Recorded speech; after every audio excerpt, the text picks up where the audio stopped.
चलो भाई मुद्दे की बात पे आते, डालो डॉट प्रोडक्ट। डाल दिया।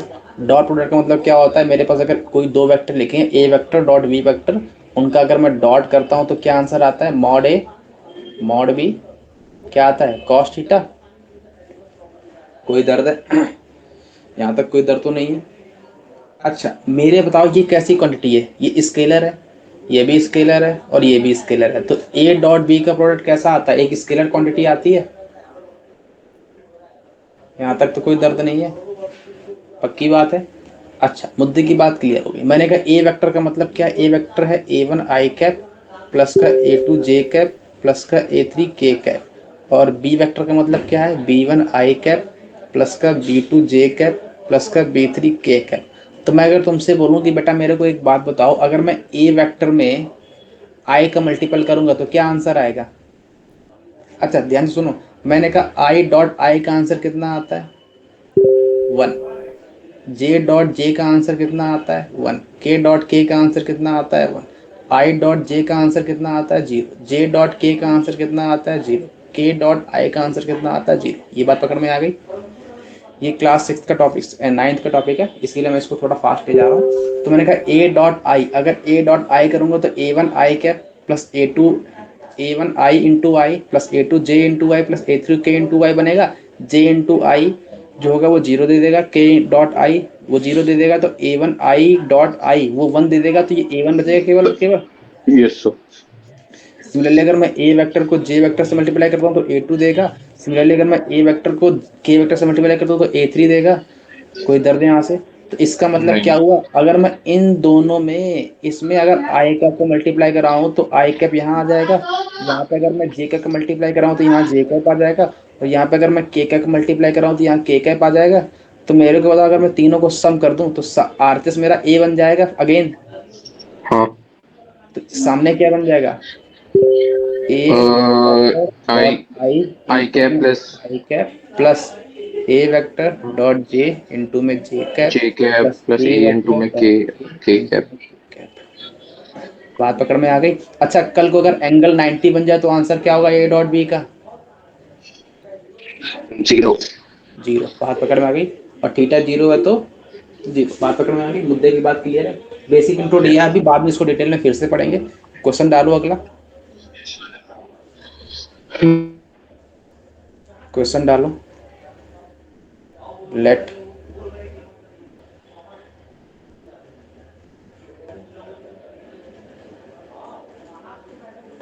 Late E1 vector, E2 vector, B2 vectors, B2 vectors and mod of E1 की वैल्यू जो है वो 2 है, एंड mod of E2 की वैल्यू 1 है, एंड E1, ये सिंबल किसका होता है, सिंबल किसका होता है ये,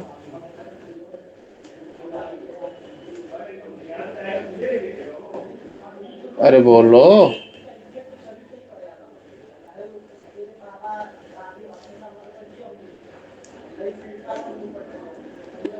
क्या हो गया? ये सिंबल किसका होता है जो अपन ने बनाया है, ये वेक्टर का। अरे ये ऊपर बनाया है जो, ऊपर कौन सा बना दिया? अरे E1 वेक्टर और E2 वेक्टर के बीच में जो ये सिंबल नहीं बनाया, दिख रहा अच्छा है। अच्छा अच्छा अच्छा अच्छा अच्छा अच्छा अच्छा, ये होता है सर।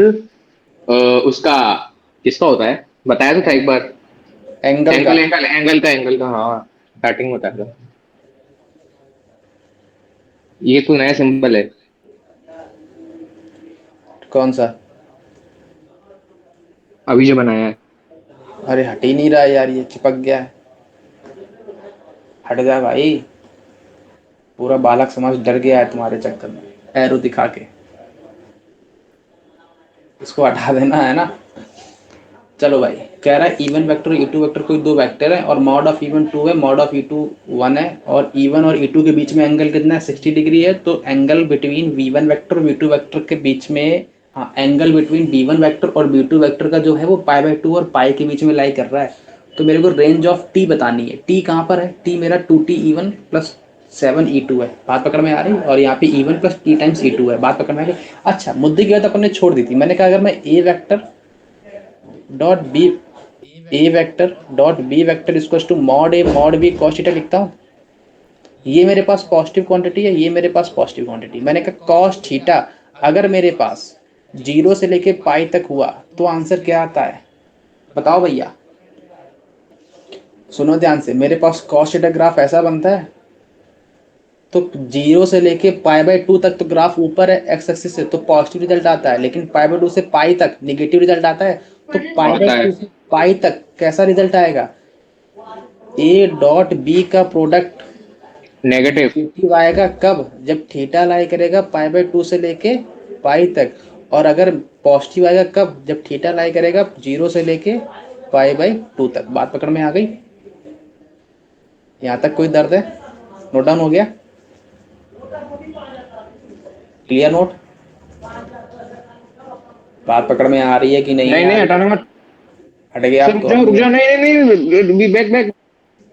अब नहीं आएगा, वो इरेज किया है, डिलीट नहीं किया। इरेज करता हूँ तो वापस नहीं आता। हाँ भाई, नोट डाउन हो गया? ठीक है। अब सुन, अरे कुछ नहीं कहा, मैंने कहा ए डॉट बी निगेटिव आएगा जब थीटा लाई करेगा कहाँ से? π/2 से पाई। और पॉजिटिव आएगा जब थीटा लाई करेगा 0 से लेके पाई। यही तो लिखा था।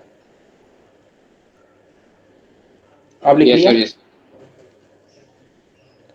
ध्यान से देखना आप फिर से। अब मेरे को एक बात बताओ बेटा, कि मेरे से ये कह रहा है कि भाई V1 और V2 के बीच में एंगल मेरे को निकालना है।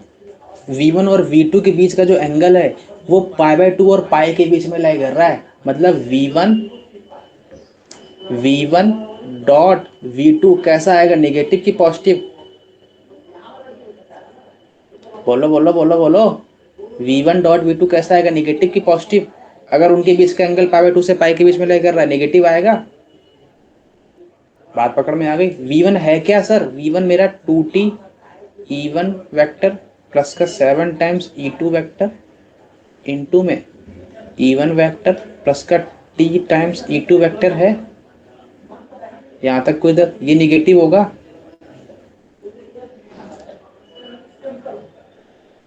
नोट डाउन हो गया? अब ध्यान से सुनना। यहाँ से जब मैं मल्टीप्लाई कराऊंगा तो E1 मल्टीप्लाई होगा तो क्या बनेगा? 2t E1 डॉट E1 बनेगा प्लस का 7 टाइम्स E2 डॉट E1 बनेगा प्लस का प्लस का प्लस का प्लस का प्लस का प्लस का 2t² E1 vector dot E2 vector बनेगा प्लस का 7 2E2 vector dot E2 vector. 0 से छोटा आएगा। यहाँ तक कोई दर्द है? E1 और E1 के बीच में एंगल कितना होता है? अगर कोई दो सेम वेक्टर है तो उनके बीच में एंगल 0 होता है।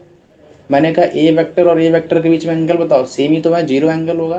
तो मैंने कहा mod of E1 mod of E2 mod of E1 into mod of E1 बन जाएगा ये। तो ये मॉड ऑफ E1 का होल स्क्वायर लिखा है, 2t मॉड ऑफ E1 का होल स्क्वायर प्लस में 7 टाइम्स, हाँ E2 E1 लिखा है। इनके बीच में एंगल मेरे को कितना पता है? 60 डिग्री। तो mod of E2 mod of E1 cos 60 आएगा प्लस का 2t² इंटू में E1 E2 again mod of E2 cos 60 बनेगा और प्लस में 7t E2² अगेन बन जाएगा। यहाँ तक कोई दर्द है? नहीं है? आगे बढ़े। तो ये 2t E1 की वैल्यू कितनी पता है अपन को? मॉड ऑफ E1 की वैल्यू 2 है, मॉड ऑफ E2 की वैल्यू 1 है। तो मॉड ऑफ E1 की वैल्यू 2 है तो स्क्वायर की वैल्यू 4 आ जाएगी प्लस का 7 टाइम्स इंटू में 2 इंटू में 1 इंटू में 1/2 आएगा प्लस का 2t² mod of E1 mod of E2 मतलब 2 इंटू में 1 इंटू में 1/2 आएगा और प्लस का 7t इंटू में 1, ये लेस देन छोटा भाई है ना। तो यहाँ से कितना आ गया? 8t प्लस का 7 प्लस का 2t² प्लस का 7t, 0 छोटा आया। तो यहाँ से कितना आया? 2t² प्लस का 15t प्लस का 7, 0 छोटा आया, ये इसके फैक्टर हो रहे हैं क्या, 7 टू जा 14, 14 1 15 हो गए फैक्टर।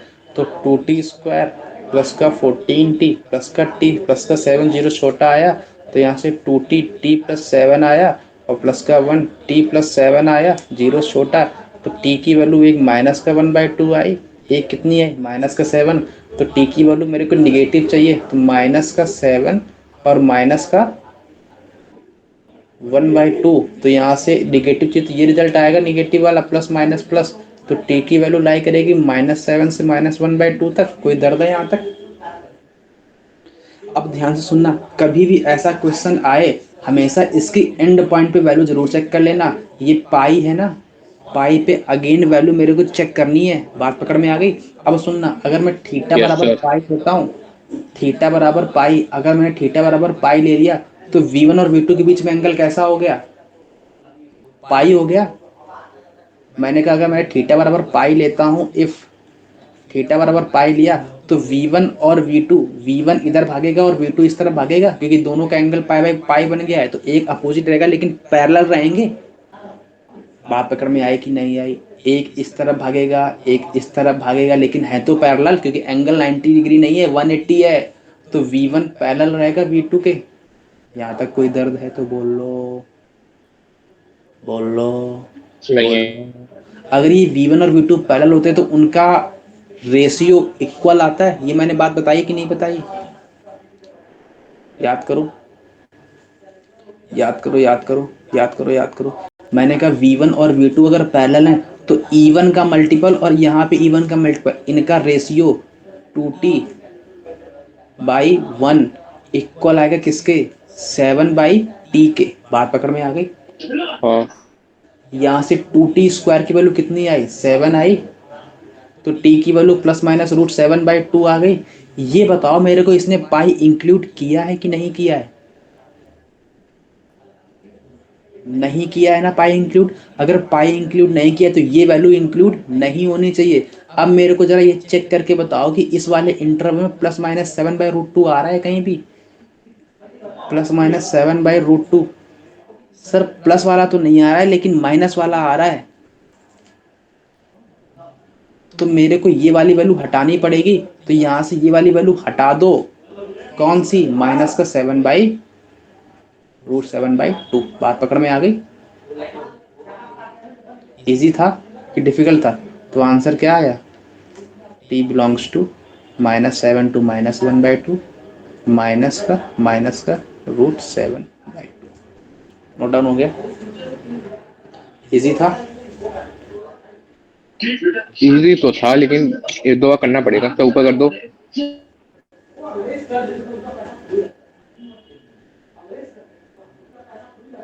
हमेशा याद रखना ये की फैक्टर, जहां जहां गलती किया करो वहां लिख लिया करो ये बात। ऐसा नहीं कि मुंह उठा के निकल गए वहां से, चल मेरे कुछ काम हो गया, ऐसा नहीं किया करो। वहां पे ऐसे इंपॉर्टेंट ऐसे स्टार मार्क कर लिया करो, है ना, कि हाँ भाई यहाँ पर अपन से गलती हो सकती थी। सर ने बोला था कि यहाँ पर पाई इंक्लूड नहीं है, मतलब थीटा बराबर पाई पे जो वैल्यू आएगी वो मेरे को नहीं लेनी है, नहीं लेनी है, मतलब वो पहले वैल्यू निकालो और वो वैल्यू अगर उसमें आ रही है तो वो वैल्यू को हटाओ। बात पकड़ में आ गई? हाँ। कोई दर्द है यहाँ तक? नो। आगे बढ़े, यस। हटा दो इसको।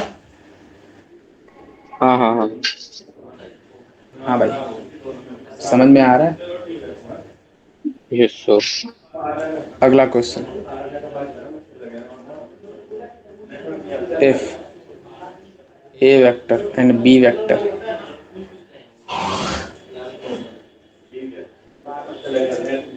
A vector and B vector are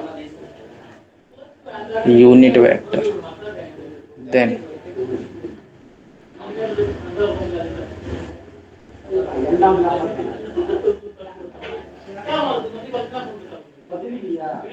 इसका रिजल्ट, ये बड़ा इंपॉर्टेंट रिजल्ट है, इसका रिजल्ट ही तुमको याद रखना है। बात पकड़ में आ गई? रिजल्ट ही याद रखना है, जो आंसर आता है उसी को रट्टा मार लो,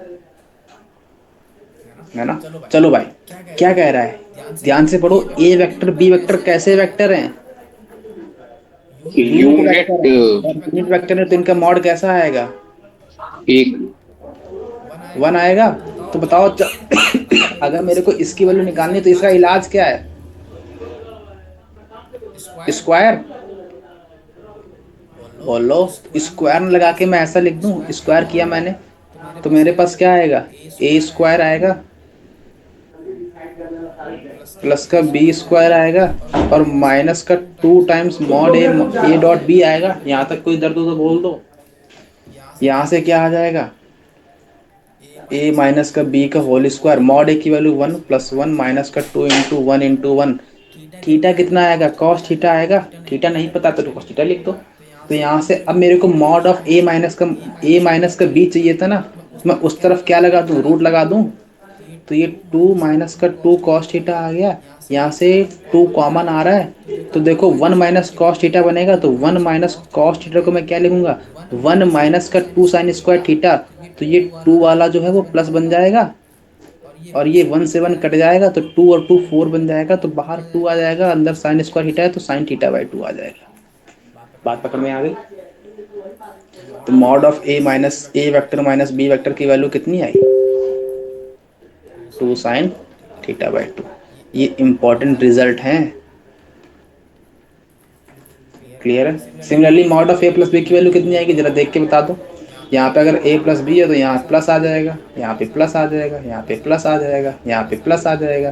तो कॉस थीटा की value 2 cos square theta minus 1 लगाऊंगा तो यहाँ पे प्लस। यहाँ पे फार्मूला आप लगा दूंगा किसका? 2 plus 2 cos square theta by 2 minus 1। 1 से 1 कट जाएगा, 2 2 4 बन जाएगा तो 2 कॉस थीटा बाई 2 आ जाएगा। तो mod of A plus B की वैल्यू कितनी आ गई? 2 कॉस थीटा बाई 2। बात पकड़ में आ गई? नोट डाउन हो गया? तो मेरे पास हो क्या गया। निकाला हमने?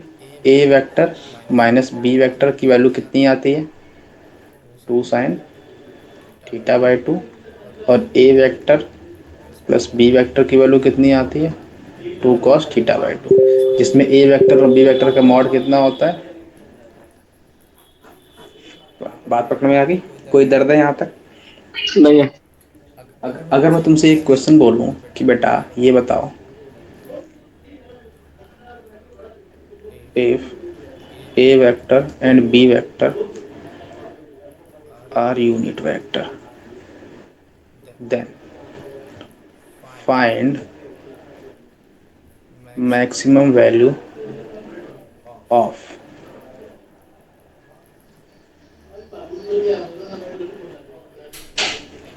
बात पकड़ में आ गई। इसकी मेरे को मैक्सिमम वैल्यू निकालनी है तो कैसे करोगे बताओ? अच्छा मेरे को पता है कि इसकी जगह पर अपन क्या लिख सकते हैं? Mod of A plus B plus का mod of A 2 minus cos theta by 2 plus tan theta by 2। 2 sine theta by 2। दोनों से कॉमन 2 आ रहा है तो कॉस हाँ, theta by 2 plus sine theta by 2। बताओ A cos theta plus B sine theta इसकी value कहाँ से कहाँ तक दौड़ती है? Minus root under two root से। में माइनस। हाँ। मेरे को मैक्सिमम चाहिए तो क्या लूँ? ये वाली ले लूँ?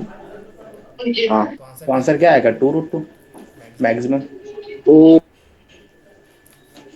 आ गया?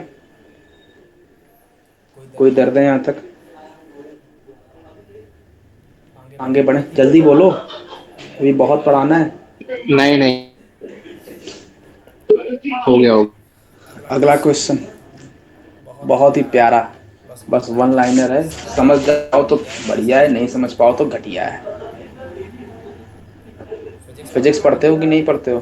सर कल ही पढ़ी थी, भूल गए। कम कम। हमारा तो कम से ही काम चल जाएगा, बाकी अपना फिजिक्स में देख लेना। मैथ में तो कम ही पढ़ना है।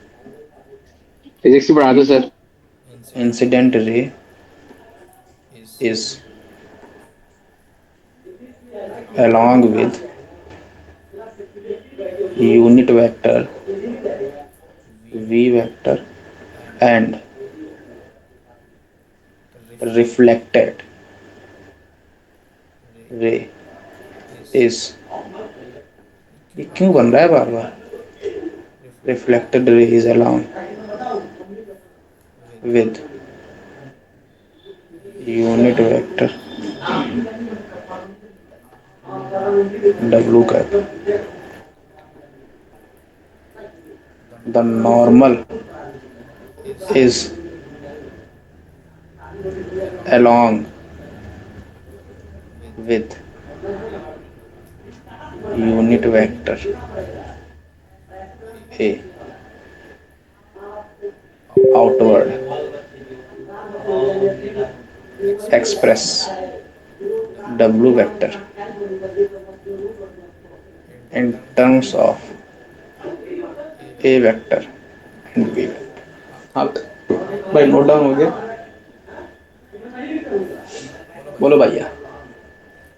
जिसको फिजिक्स आती है वो हाँ पास में आए, जिसको फिजिक्स नहीं आती है वो भी पास में आ जाए, क्योंकि वो उसको भी समझना है ना? मतलब समझना दोनों को ही पड़ेगा, फिजिक्स आती हो चाहे ना आती हो। नहीं यार।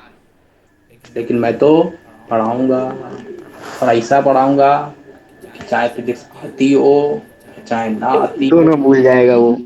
चलेगा। भैया अपन बचपन से रट्टा मार रहे हैं, क्या रट्टा मार रहे हैं? कुछ नहीं रट्टा मारा आज तक। अपन बचपन से रट्टा मार रहे हैं, इंसिडेंट रे कैसी होती है?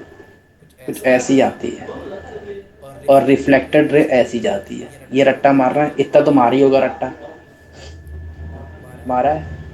और ऐसा ये इंसिडेंट होती है, ये बोल रहा है it is along with unit vector V cap, तो मेरे को ये वी कैप गिवन है। फिर कह रहा है रिफ्लेक्टेड रे है जो along unit vector W cap के, तो ये मेरे पास डब्ल्यू कैप गिवन है। फिर कह रहा है भैया जो नॉर्मल है, अब बताओ इसका नॉर्मल कुछ ऐसा बनता है? बोलो प्यार से हाँ, अरे कुछ तो बोलो, तुम लोग बोल ही नहीं रहे हो। ये बनता है नॉर्मल वेक्टर। ये मेरे पास कितना गिवन है? ए वेक्टर गिवन है। क्या बन गया ये? कुछ भी बन जाता है अपने आप, दादागिरी चल रही है इसकी तो आजकल। ये ए वेक्टर बन जाएगा। अच्छा, आउटवर्ड बोला है, outward X A, A vector outward express W vector, W को ए और वी के टर्म में एक्सप्रेस करना है, कर पाओगे? अच्छा मेरे को एक बात बताओ, अपन को अच्छी तरीके से पता है कि ये एंगल और ये एंगल कैसा होता है? थीटा होता है। अगर ये एंगल थीटा है तो ये भी एंगल थीटा हुआ, है ना? हेलो, कहाँ भाग गए क्या? नहीं भागा कहीं। ये एंगल थीटा होगा। मेरे को पता है कि जो ए वेक्टर वाला है वो वी वेक्टर और डब्ल्यू वेक्टर को इंटरनली डिवाइड करता है, लेकिन लेकिन बच्चा पकड़ेगा सर, इंटरनल डिवीजन के लिए दोनों वेक्टर आउटवर्ड होने चाहिए, तब इंटरनली डिवाइड करता है। तो मैंने कहा मैं इसको वी कैप ना लेके इसको अपोजिट कर दूं, माइनस का वी कैप। अब ये दोनों देखो, माइनस के वी कैप को और डब्ल्यू कैप को, ये थीटा इंटरनली डिवाइड कर रहा है कि नहीं कर रहा है? कर रहा है। इसका मतलब ए वेक्टर को अपन ऐसा लिख सकते हैं कि ए वेक्टर इज इक्वल टू में लेमडा टाइम्स माइनस का वी वेक्टर प्लस का डब्ल्यू वेक्टर। कोई दर्द है? अरे दोनों का सम करते हैं, लेकिन एक नेगेटिव आ गया तो अपन क्या करें? बात पकड़ में आ गई? अरे याद करो, ये मेरे पास ऐसा, ये मेरे पास ऐसा, ए वेक्टर बी वेक्टर, ये अगर इंटरनल डिवीजन है सी वेक्टर को, सी वेक्टर इक्वल टू में A vector plus B vector होता है कैप में लेमडा टाइम्स, बताया था। तो बोलो भैया, यहाँ से मेरे को डब्ल्यू वेक्टर निकालना है, तो डब्ल्यू वेक्टर क्या आएगा? अच्छा, अब ये 1/λ आएगा, तो इसको लिख लो डब्ल्यू वेक्टर इक्वल टू में वी वेक्टर प्लस का ए वेक्टर बाई लेमडा। कोई दर्द है यहाँ तक? कोई दर्द? जल्दी बोलो, बोलते नहीं हो यार तुम लोग। नहीं है। अच्छा अब मेरे को बताओ कि भाई मेरे को बस लेमडा चाहिए, अपना काम हो गया, ए और बी में एक्सप्रेस हो गया, बस लेमडा मिल जाए। तो मेरे को पता है वी और डब्ल्यू कैसे हैं, वी डब्ल्यू और ए यूनिट वेक्टर हैं। इसका मतलब इन सबका मॉडुलस कैसा होगा? 1 होगा। तो मैंने कहा mod of W equals to mod of V का स्क्वायर प्लस का mod of A square by lambda square plus का 2 times A dot V by lambda आएगा। ये लेमडा को बाहर ले आऊँ तो ये 1 है, इसको में 1, इसको में ये 1/λ स्क्वायर आएगा, और प्लस का 2/λ इंटू में ए डॉट वी आएगा। यहाँ तक कोई दर्द हो तो बोलो, जल्दी से बोलो, फटाक से बोलो। नहीं है तो आगे बढ़े। मेरे को 1/λ चाहिए, कुल मिला के बात इतनी है। तो 1 से 1 तो कट गया, तो लेमडा की वैल्यू कितनी आ गई, 1/λ² इक्वल्स टू में माइनस का 2/λ इंटू में ए डॉट वी आ गया। तो यहाँ से लेमडा लेमडा कट गया, तो 1/λ की वैल्यू माइनस का 2a vector dot V vector आ गई। ये 1/λ यहाँ पर रख दूँ जाके, तो डब्लू वेक्टर इक्वल्स टू में वी वेक्टर माइनस का 2 times A vector dot V vector dot में ए वेक्टर बन गया। देखो एक्सप्रेस हो गया डब्लू ए और वी के टर्म में। कोई दर्द है ना, हो गया, इजी था। चलो भाई।